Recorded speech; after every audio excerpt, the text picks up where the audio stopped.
Moments of birth. Feel this ancient power.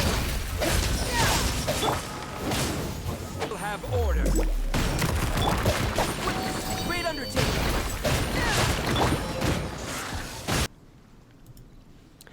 Hello everyone, welcome back to my channel. This is W here, and in today's video I want to quickly show you guys how to build Albedo. So starting off first, I wanted to show you guys my stats. I have a little over 1,000 defense and about 1,200 attack. Getting into my attributes, I have around 40% crit rate, I have almost 80% damage, and I think almost 70% geo damage. Yeah, so for crit rate, I would say exactly like you can go for around 40%. 50% is probably a little bit better, which most people would probably say, but I think 40% is completely fine. If you can get there at like this 39, that's fine. Getting into the weapons, Festering Desire is probably one of the best swords on Albedo, and it was free and it's refinement 5. And if you don't have Festering Desire, don't worry, you can always use Favonius. I don't have Favonius, but Favonius is really going to Albedo too if you want to use him as a support for energy recharge. If you don't have Favonius, you could probably go for something like Prototype. I think this might work, but the only thing about this is physical damage, but I was thinking more about the defense. So keep in mind that Albedo does scale off of defense, and also Sacrificial could possibly work, but this is probably not the best for him because you always have your E up anyway. So this might not be the best, but you would probably just use it for the energy recharge. Get into my artifacts. I am using 2-piece Noblesse and 2-piece Petra. So these are my stats for my flower. I have around 10% crit rate, which is okay. You will want something along the lines of this for everything I'm about to show you. This right here was pretty decent, wasn't too bad. For your crown, definitely go with crit rate. If you already have around like 40% crit rate without like the crown, then I guess there's really no need for like crit rate right here. You could probably go for like crit damage, but crit rate is probably the best thing on here, and this isn't even the best. If I were to say, you probably want more like attack, maybe like one attack right here with energy recharge on this. And for your cup, definitely go with geo damage. Geo damage is definitely the best thing on your cup. And if you don't have a geo damage, like a geo cup, like I didn't have a geo cup for the longest time, just go with attack until you can get a geo cup. And for this, you will want something like energy recharge, maybe double attack with 1 defense, which is completely fine. Do keep in mind, remember, Albedo does scale off of defense. For your sands, definitely go with attack. This was probably the best one I had. It's not the best, but you know, it's okay. So for your constellations, let's get into the first one. Flower Eden, it's just extra energy for Albedo. The second one, this is a big one. So pretty much Albedo gains Fatal Reckoning for 30 seconds. So pretty much what this does is it goes up to 4 stacks. And this is the damage is based off of Albedo's defense, which is why I kind of built him a little bit for defense, which is why if you do have this, you can kind of use him as a main DPS somewhat because he gets so much extra damage. This constellation only applies to his ultimate. This was one thing I was really confused about when I first got Albedo, because I kept on wondering what this did. I wasn't sure if it applied to everything, or was it like just his ultimate. But yeah, this is just his ultimate. For this one, this is just a talent level up. This one increases your plunge attack damage by 30%, which is huge if you were to use someone like Zhao. I'm not sure. I'm thinking it would probably work with him because his ultimate, you are plunging, so this could probably work. This is just another talent level up. And this last one is a big one. This is pretty much if active party members within the AoE are protected by a shield created by Crystallize, which you are always making Crystallize shields with Albedo a lot of the times within his field. This increases your damage by 17% if you have the shield on. So this is definitely a big one for like the whole team. For my talents, I currently have this at 7. I just leveled this up not too long ago.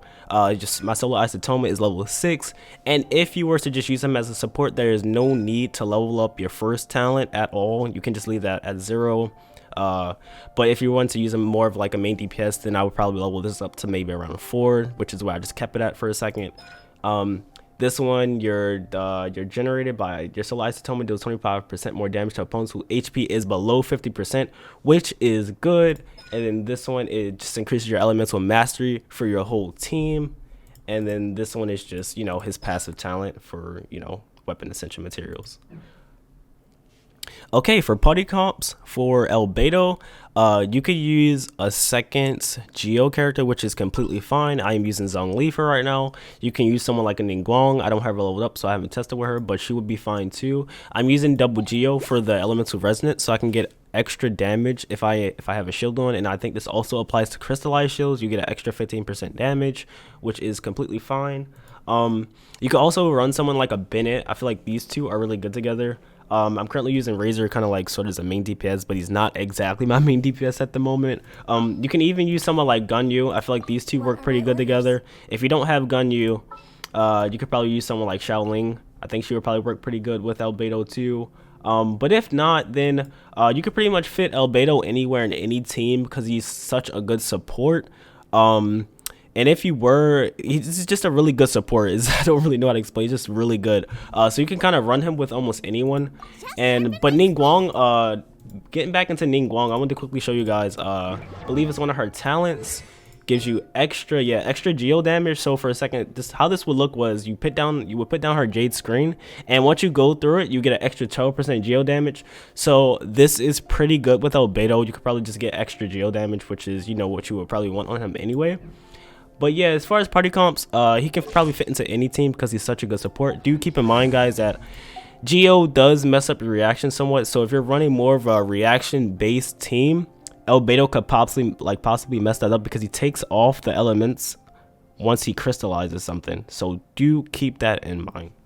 And here I want to show you guys his ability. So this is the E ability, and of course that right there, that little flower that's next to Albedo, is his Constellation 2, which is the Fatal Reckoning, and that goes up to 4 stacks. So once I get like the full on flower, that's when you want to use your ult, because that's when you have the most damage, and right here is when you'll see it. So I just want to show you guys this because it's pretty cool. So these are my final thoughts. Why is Albedo good? Like I said again, he's a really good support. His E is always proccing geo damage, so it's basically extra damage for like almost anyone, basically everyone on your team. That's why I was saying he's a really good support, because of his E ability. And then his ultimate, you can also use that as like a burst type of ult. So this is all I have for today's video. If you guys have any questions, please leave a comment. I might leave some gameplay after this if you guys want to watch that. But yep, thank you so much for watching my video, and I'll catch you guys in the next one.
ancient power.